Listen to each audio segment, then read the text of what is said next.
As businesses scale, complexity explodes. There's more tools to learn, there's more data, and there's a lot more costs and a whole lot less visibility.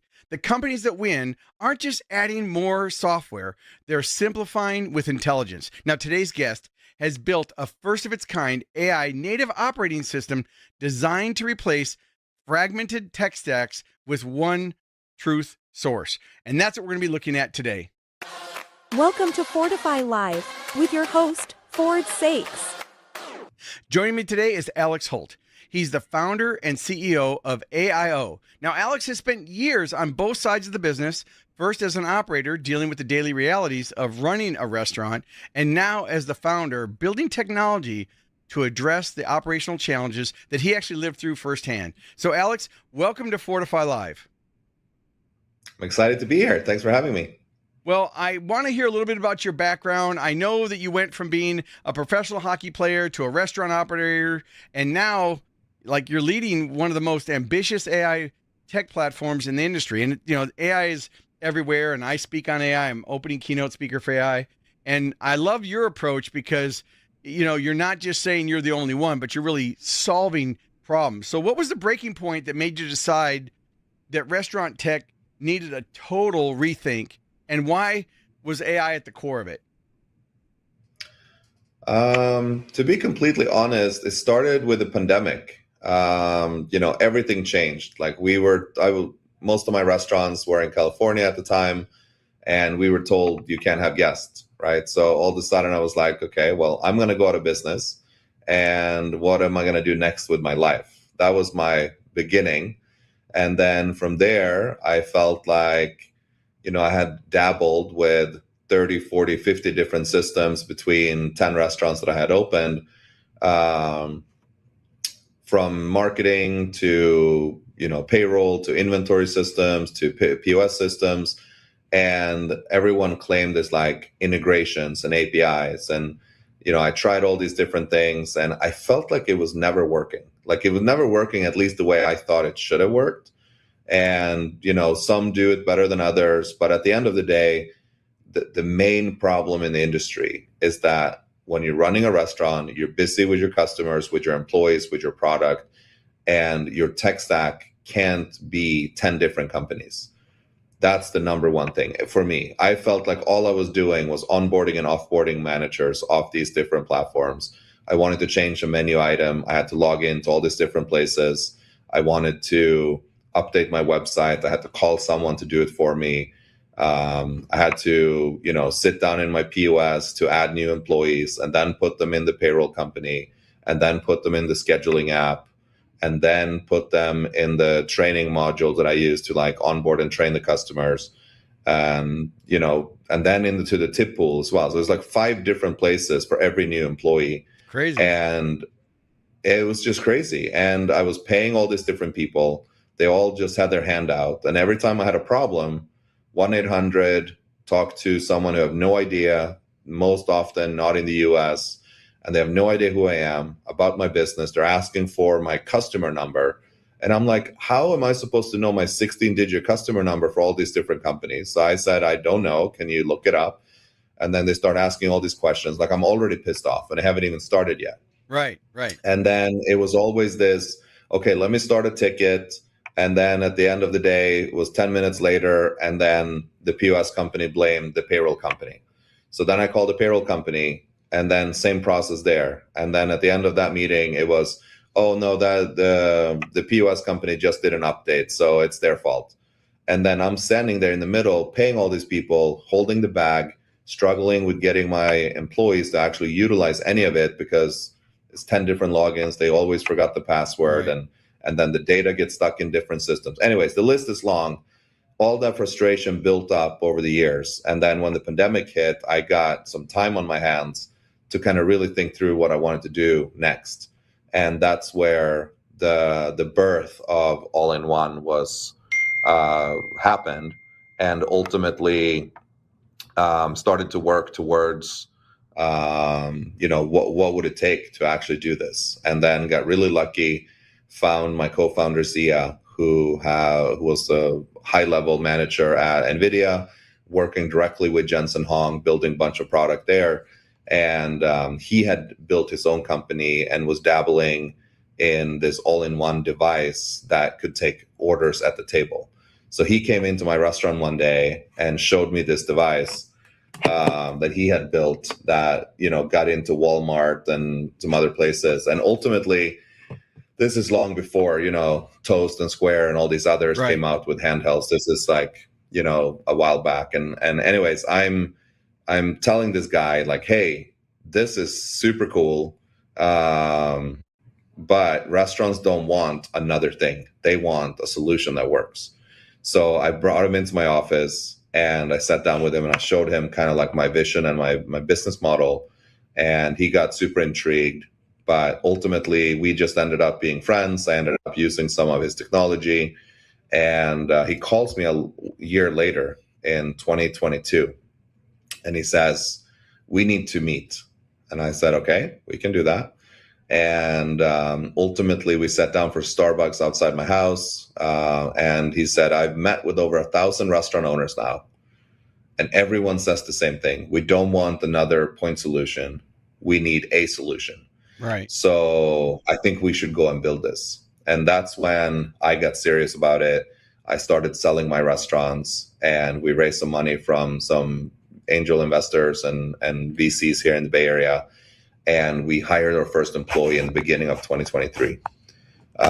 Since then, we brought on 280 engineers, and we have built what we call the restaurant universe. So it's about 11 to 12 different companies' features in one platform with AI at its core, Sia bringing his expertise from NVIDIA, me bringing my expertise from running restaurants. We from day one said no integrations, no complicated, like having to rely on partners. So we build everything from scratch, which was extremely hard, but the result is incredible. So now, rolling this out to first my restaurants for the last 18 months and kind of testing and fixing. And it was terrible, in the beginning. We made a lot of mistake and we broke it. I think we're on release 121 right now. And so it's been a lot of versions to get to this amazing product that we have today. And we started selling it to customers in February of 2025. And it's been crazy. Everyone we show it to wants it. It's literally like I'm closing every single deal. And it's pretty exciting. I think we're really onto something big. The whole industry wants this like true, real all-in-one. And we have built it, and it's incredible. Well, I know that, when I first saw AIO, I was thinking of, AI optimization, right? Because AIO is AI optimization, be the way they buy, but it was all in one, powered by AI, right? And so, for our listeners right now, we're live on Facebook and LinkedIn and YouTube, streaming and a few other places. And of course, the audio from this episode also becomes the Business Growth Show podcast. So if you're listening to the podcast, please like and subscribe. It helps it show up in the algorithm, and do that. All right, Alex. So, what I like best is, you had a living laboratory. Now, how many restaurants do you have now? We've sold just over 300. Yeah. And what type of restaurants were they? I only have one left. Right. At the time I had 6 or 7.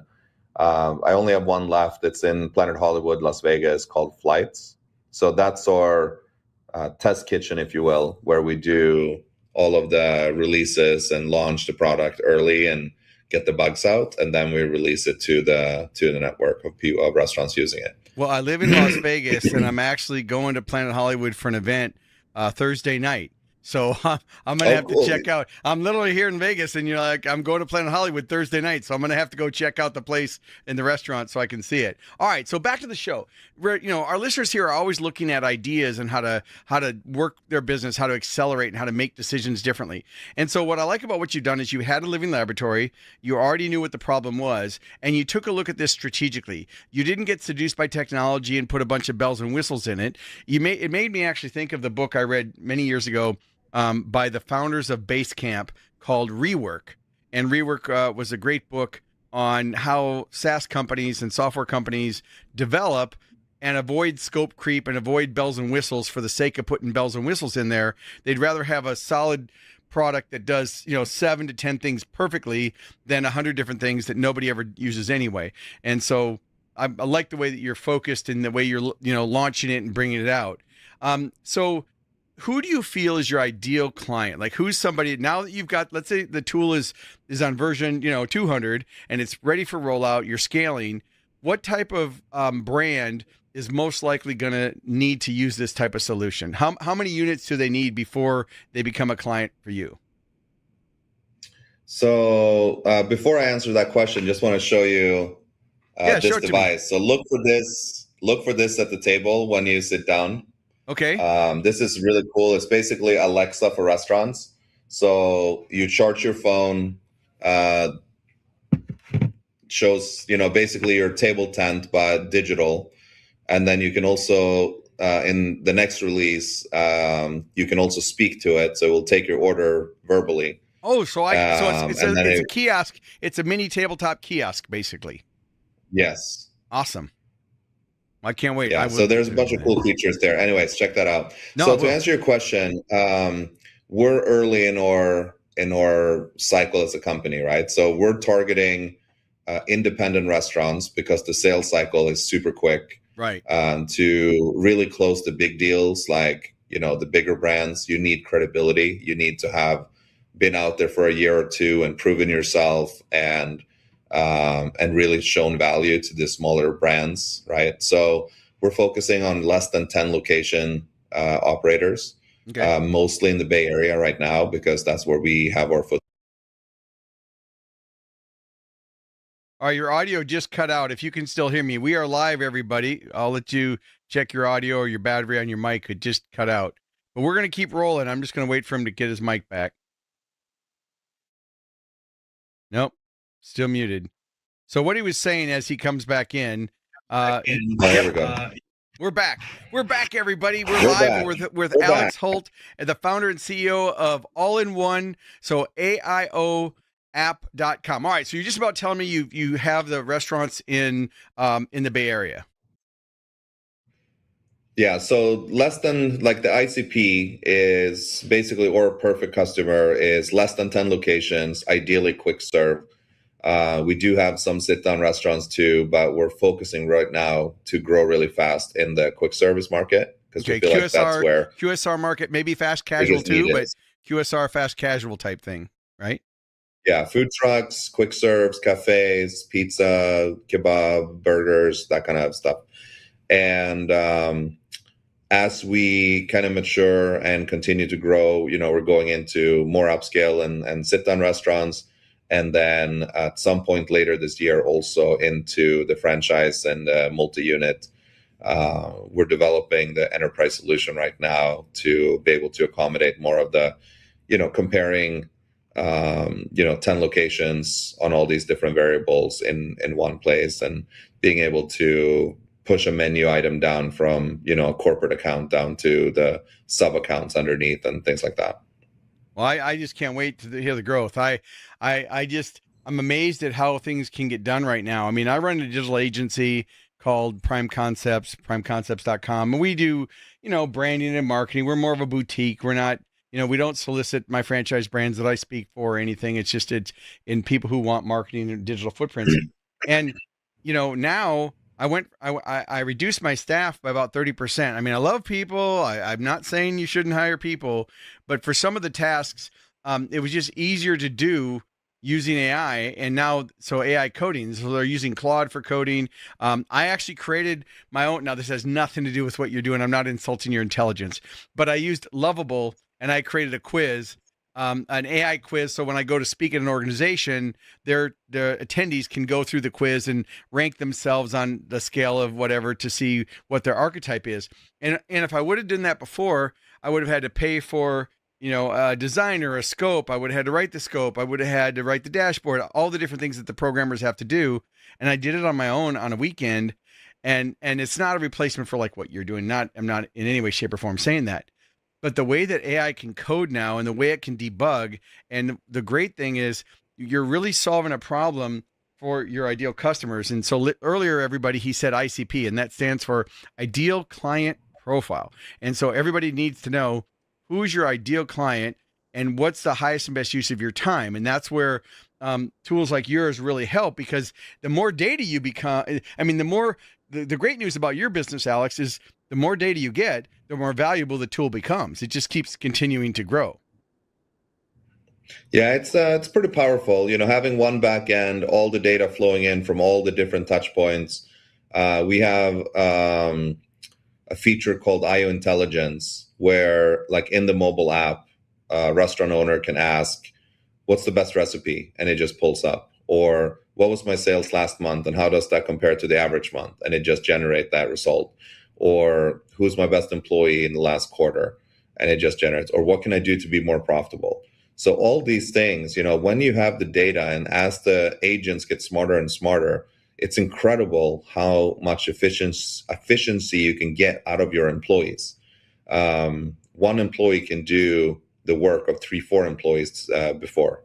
So that's how we look at it. We're not trying to necessarily replace people. We're looking to empower the people that is in the industry, because it is very tough out there. It's very hard to find good staff that care.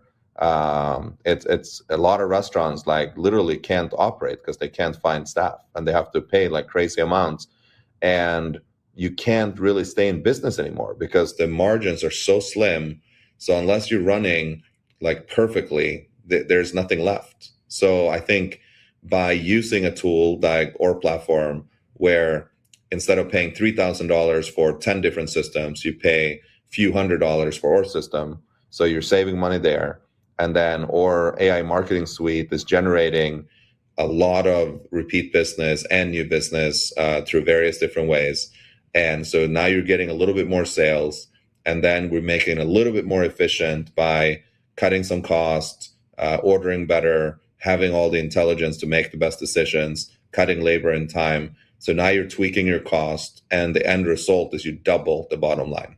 And we can show that for a large amount of customers. And that's kind of our goal right now, is like, how do we present this to the world that you switch to AIO and you will double your bottom line, and have the proof to back that up, because then it becomes a no-brainer. Everyone's going to switch. Yeah, they really will. I mean, I speak, so in my speaking business, I'm an opening keynote speaker for a lot of franchise brand conferences, corporations, associations, and things like that. And I'm actually, speaking in Albuquerque next week to one of the largest food service companies that owns a multitude of Burger Kings and Popeyes, right? So this is an independent who owns, it's a multi-brand, multi-unit owner, not a private equity group type thing, but certainly a lot, hundreds of units. And so I'm kicking off their conference. And when I did the pre-event call, I said, okay, what are your biggest challenges? And obviously, I've been in franchising forever. I know what the top challenges are, especially in QSR and food service type businesses. But I always ask the client, and he said, the last few years, we really focused on, accountability, getting our food costs down, getting our inventory, reducing spillage, hiring the right people. He said, but now we need to shift into marketing. And so now we need, basically he said, there's no more room to improve accountability, but it's based on the way he's currently doing it, right? But if they were using a tool like what you have, well, then they're able to actually increase their margins beyond whatever the ceiling was before with how they could do it. Now you're adding a whole new gap. It's just like me. I used to buy, I'd come out with a book and I'd buy 5,000 copies of the book in order to make it economical enough to buy the books, to print the books. And, people bought them in bulk and things. And obviously a few years ago, print on demand came out, and where you could just put up all your titles and you could put them in multiple formats. So now my books are in Kindle and Audible and paperback and hardcover. I don't have to inventory anything. And then if someone wants 100 books or 1,000 books, I can just order it. Now I'm paying a little bit more per book, but the cost of money, when you do the math, I've increased my margins a lot more. And if a group says I want to customize, the first chapter, I can easily say, okay, buy a minimum of 500 books, and I'll add a new chapter from the president into the book. I can even change the cover because it's print on demand. It's basically open the file, hit save, hit publish. It's print on demand. But these tools that business owners like what you're coming up with is so needed. How are you guys going to hypothetically protect yourself because that's a real game changer. What you're talking about, and the reason I say it's a game changer, everybody listening and watching this right now, you've got a complicated tech stack. I mean, for me, I've got WordPress, I've got QuickBooks, I've got Zoho is my CRM, I've got an email program, I've got automations, so I've got all these and everything has to talk to each other, and it is a nightmare. And even though I'm very technical, it's a nightmare. So imagine a quick serve restaurant where they're just trying to find staff that doesn't want to quit and go across the street and go work for someone else. The solution you're providing is going to improve the customer experience. It's going to increase their bottom line. It's going to increase their top line revenue too, because it's easier. It's going to reduce mistakes. I mean, I can just list out all the benefits, just not even seeing it, just hearing how you're getting rid of those other pieces. And I think that's the real key that businesses need to do today is they need to look for innovative ways to improve the customer experience and leverage it. So how are you going to prevent like someone else? Now, obviously, it sounds like you've got a really good foothold. You got smart people. You got tons of engineers. How are you going to affect the perception when somebody else says, oh, I have a tool that can do the same thing? I think it all comes down to proof in the pudding, right? Yeah. You look at the companies out there, there's 200 POS systems. Why is everyone using Toast? Right. Right? It's because it's the best POS. Right. So I think we just need to show the market that this is something different. This is not a POS. This is not this. This is not, it's a full operating system. And that doesn't exist today. The whole industry, if you go and look, a lot of websites claim all-in-one. Right. Toast does it, Square does it, everyone does it. They all say all-in-one, all-in-one, all-in-one. But reality is like they don't, right? There's a bunch of bundled together systems. Like Toast have acquired, I think, 16 companies to get to this vertical solution. Everything is an upcharge. There's all different customer care teams. It's not united properly, in my opinion. And, when they come and sign up with us, everything is in one place. There's one person that they talk to for every single piece that of sounds so good. software. So we call it the AIO buddy, and their AIO buddy is there, one person, whether it's an accounting issue, a payroll issue, a bill pay issue, a website issue, POS issue, menu board issue, marketing issue, like no matter what it is, they have their one person that they go to that will help them. And if they don't have the answer and need some help, we have internal expert teams that will support the AIO buddy, but the restaurant only needs to talk to their AIO buddy. That's the magic. Because now you get utilization, you get the setup, you get everything to actually work. My favorite analogy that I do a lot in the sales meetings is I very dear and close with my mom, and she's been an amazing person in my life, and she was from the restaurant business. And, she's older now, of course. And if I were to bring her to her favorite place in the world, Las Vegas, right? The Grand Prix, Las Vegas racetrack is set. F1 is about to go off, and she gets this once in a lifetime opportunity to go in, say, a McLaren to run around this track, right? And she gets in the car. It's super cool, very exciting. She's not going to drive the car. She's going to hit a couple of bumps and probably crash the car, and it's going to be a pretty bad experience. But if she goes in the passenger seat and the professional driver takes her a few laps around, she's going to have the ride of a lifetime. So I believe what we have built is the McLaren of restaurant tech, and the AIO buddy is that driver. So it creates that, true experience of this is different, this is better. And you get that growth, you get that, someone that continuously along every week meets with you to drive your marketing, improve your cost, and make it all work.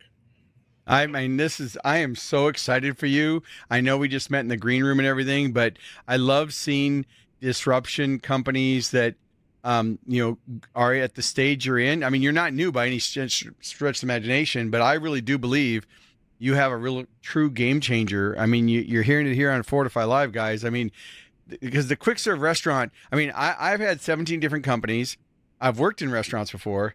And that was the toughest job I ever had. And when I go into a restaurant with my buddies, and, we're all speakers and experts, Hall of Fame speakers, and I'll look at, like we at Texas Roadhouse, and there's 65 servers or whatever it is. And I just think there is no freaking way, freaking's a technical term for those of you listening right now, but there's no way I could manage these people, manage the food costs, manage just the sheer complexity of running a restaurant, and then you've got the competition, you've got all the compliance issues, and now in certain states, like you said in California, where they make the minimum wage mandatory at a certain fee. I mean, there's going to be solutions like this. What I like about what you're doing is you're using AI effectively. I've worked with a lot of brands that have added kiosks to their ordering, and they've done testing. I've had them on my show before, several brands. And one of the things, because I do a lot of talks on AI, so I'm always like, well, what did you learn about the kiosk that you could share with our listeners? And this one CEO mentioned that what they found is that they had the kiosk. It was a burger place. You guys can probably figure out who it was. It was a burger place, but you walked up and, it had the panels and everything. They found that the orders went up 30% if there was an employee with an eye shot of the kiosk. Now, they didn't have to run, they didn't have to answer questions, but if someone was having trouble with it, just to know that they could see a real person. So they did a test in different stores where there wasn't an employee, where it was just the kiosk and then the cooks and they brought the food. And then there was one where the employee was there. He wasn't a customer service. He wasn't paid to just push the buttons and do that. Like at an airport, it wasn't like that. So it's interesting that they did the test and they found that the comfort level, people just felt more comfortable as long as that was a human part. And I think that what's happening is more and more people are getting used to, AI dialers for their doctor and appointment setting. And we're adapting AI into our lives, but we're also avoiding brand damage because, you and me both, if we call a company and you get routed, press 1 for English and they don't speak English, press 2 for this. And you go into this automated attendant, which is supposed to help people, and it actually becomes a barrier. What I like about your solution is that because they can talk to it and because it's intelligent and because it's connected and the leadership can use it. So it's not only from the customer experience, it's a complete through line. So I'm excited. I can't wait to see where you guys go with this. Yeah, well, think about like what you mentioned then for kiosk, right? So it all comes down to data. To really transform the experience, you need the data. That's why having a kiosk as a standalone doesn't work. Because like in a perfect world, you roll up to a kiosk, it recognizes you, and it welcomes you back, and it shows you your last order, and it takes away menu items that doesn't have or that have ingredients that you're allergic to or typically don't like. And it brings up the top things that you're the most likely to order and even suggest and recommend things. Like that's when AI can really work its magic, where obviously a human can never remember all these guests and they can't know who is allergic to what and all of these things. So that's when I feel like if you actually make the AI like not visible and it just happens and it improves the experience, that's when you start winning. So I think that's what the big brands are going to need to figure out is like, how do I use these new tools to make things easier in the back end, but how do I also make it improve the experience for the customers? Because the standard is going up. We've seen that very, very quickly. I mean, before the pandemic, people were not ordering online, really. I mean, it was very minimal. And then DoorDash have exploded. I mean, I'm guilty. I'm eating DoorDash 3-4 times a week. I'm trying not to. DoorDash, I usually end up having to use one of them. Yeah. So it's just a different world out there. And the experience that the customer wants, it needs to be 3-4 clicks and you need to be done, right? So how do you get there as a brand? How do you make sure that like everything is connected? You need a platform. So that's my prediction of where the industry is going. I'm not at all saying that we're going to take over the whole industry and there's no other good companies out there. But I am saying if you're a single point solution and you need to integrate with all these different companies, you're likely going to struggle in the next 5 years because restaurant owners are going to sign up for a platform. And I believe the expectation is going to be that in that platform, I can do everything. And if you don't have a platform like that, you're not going to be around in 5 years. I agree. It's frictionless, right? And what I tell people when we talk about this and I talk about AI, and there's always those naysayers. Well, you're taking jobs away, and I always tell people, look, it already has taken 100 million jobs away. It's created 100 million jobs. It's just evolving. It's disruptive, yes, but it frees you up for that human experience. And so everybody listening, AI has its place. It's not a replacement for everything. Even though I speak on AI, I'm not an advocate for just AI everything. It really is it the highest and best use of your time? And if it's something repetitive or something that AI can do better, you if you sit on the sidelines, you're going to get left behind. The greatest risk with AI isn't adopting it too soon. It's waiting too long and falling behind, right? It's not getting AI literacy. Yeah. It's not setting acceptable use policies. It's not training it. And when I tell people that have kids in college and getting in the workforce, I'm like, work on your people skills, because the people skills, the ability to communicate, is going to become even more valuable in the age of AI, because we've got a whole generation that's grown up in front of their iPads and their phones and their Xboxes, and they're not social. And what AI is going to do is the pendulum, in my opinion, and I do have a crystal ball that's sitting behind me if someone wants to know if I have a crystal ball. But what I feel is the pendulum's going to shift towards AI, but then people are going to want to have that human experience in certain circumstances. But like for me, ordering food, I can do it. Now, it was really interesting because I've been working with AI companies that do AI dialers and AI voice and, simulated sales things. And I called Lowe's the other day to find out about something, a pool pump or whatever it was. And I got an AI agent. And I will tell you, Alex, it was an amazing experience. I expected to, I'm usually one of those with Tourette syndrome. Agent, give me a effing agent. I'm pushing 0 all the time, And this experience, when I went to Lowe's, I asked them where it was. They said, yes, it's in stock. There's 17 of them. It's on aisle 6, bin number 5. And I was like, okay, now that was helpful.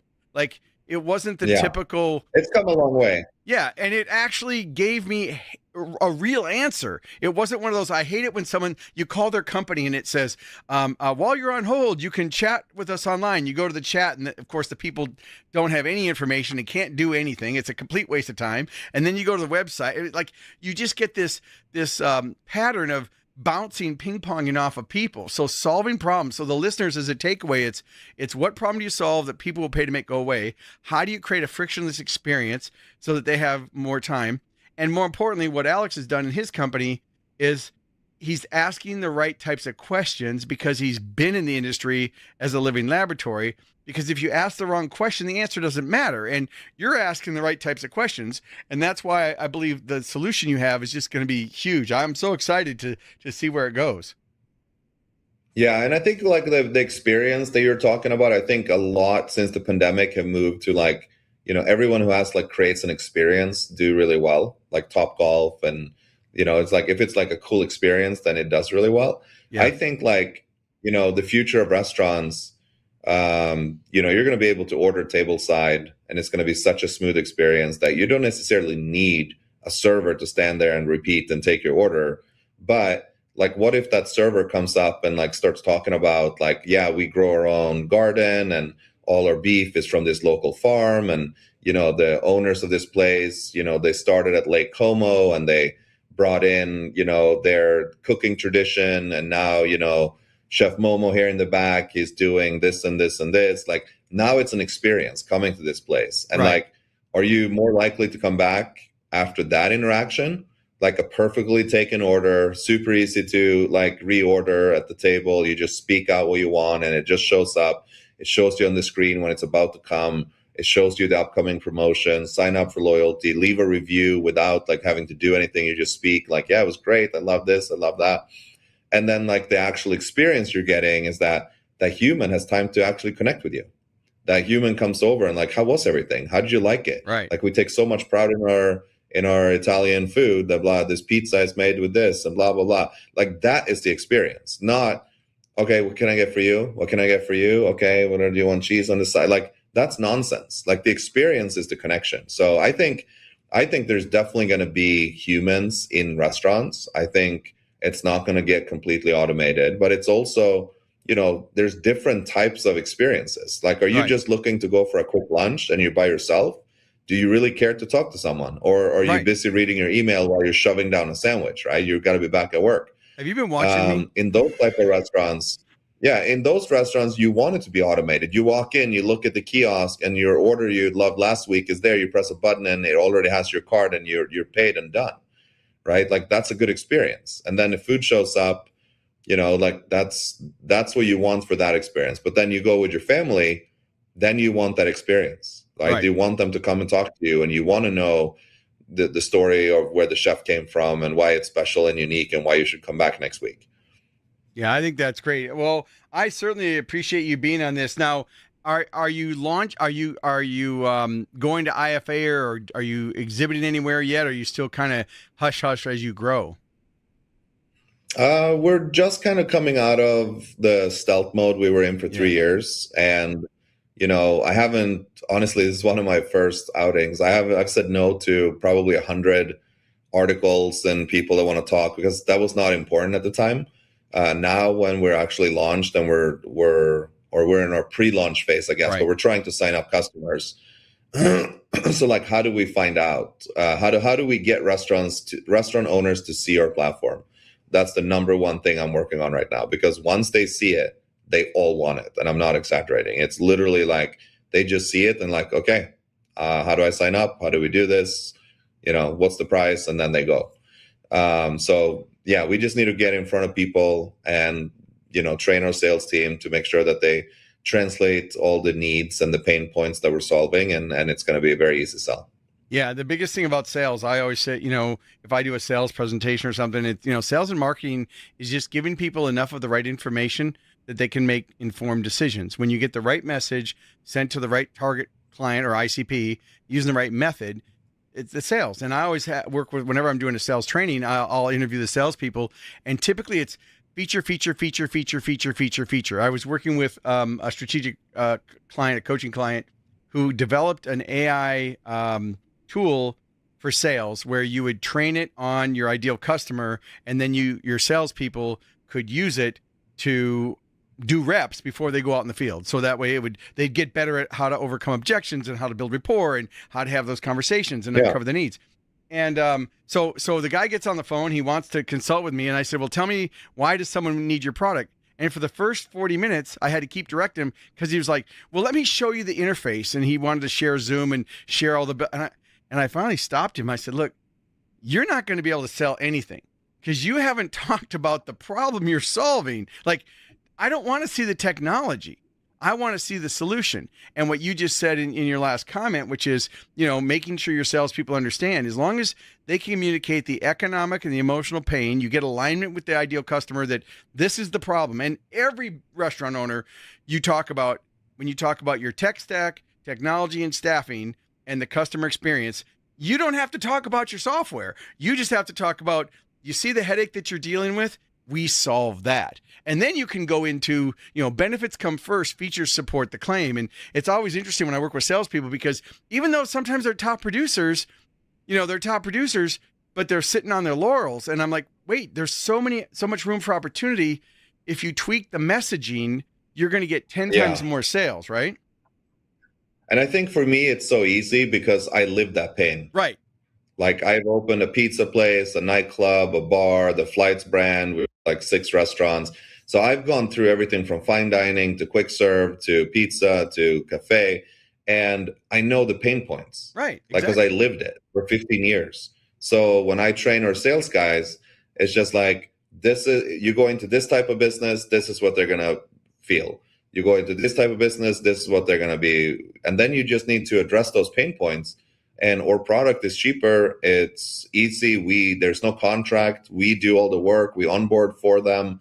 Like, it just becomes like there's no objections left. And they're just like, okay, I'll try it. Done. Well, plus your price point, and I don't know the actual pricing, but just from listening to you, when you look at about all the different tech stacks, I mean, that's one of the reasons, on a side note, that I went to Zoho for my CRM. I was a reseller for SharpSpring, which is an all-in-one marketing automation. I was a reseller for HubSpot, Salesforce. I'm using it in my agency, but then I'm selling it to other clients. And I finally went to Zoho because they integrated everything. I was able to get rid of Constant Contact. Nothing against them. They've been a sponsor before of my episodes. But, I was able to reduce my technology stack into one thing, and it just simplified my life. And now I'm able to do things much better. Now, is there some hiccups? Yes. But anyway, any closing thoughts? I think this has been an amazing episode. I can't wait to see where you go with it. Any closing thoughts you have for our listeners?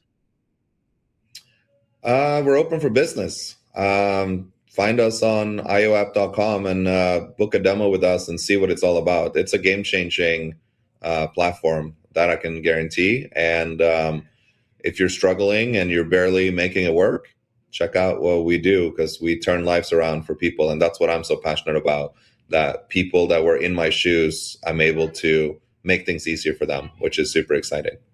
Awesome. Well, thank you so much, everybody, for tuning in to Fortify Live, where we're all about accelerating your business growth. Until next time, keep innovating, keep growing, and keep fortifying your success. Thanks again, Alex. Yeah, thank you so much for having me. Really appreciate it. Thank you for tuning in to Fortify Live. Make sure to like, comment, and share this episode on your favorite social media platform. And don't forget to subscribe to the Business Growth Show podcast, available wherever you get your podcast streaming fix. We air weekly at 11 a.m. Central Time. So until next week, keep pushing the boundaries and never stop growing.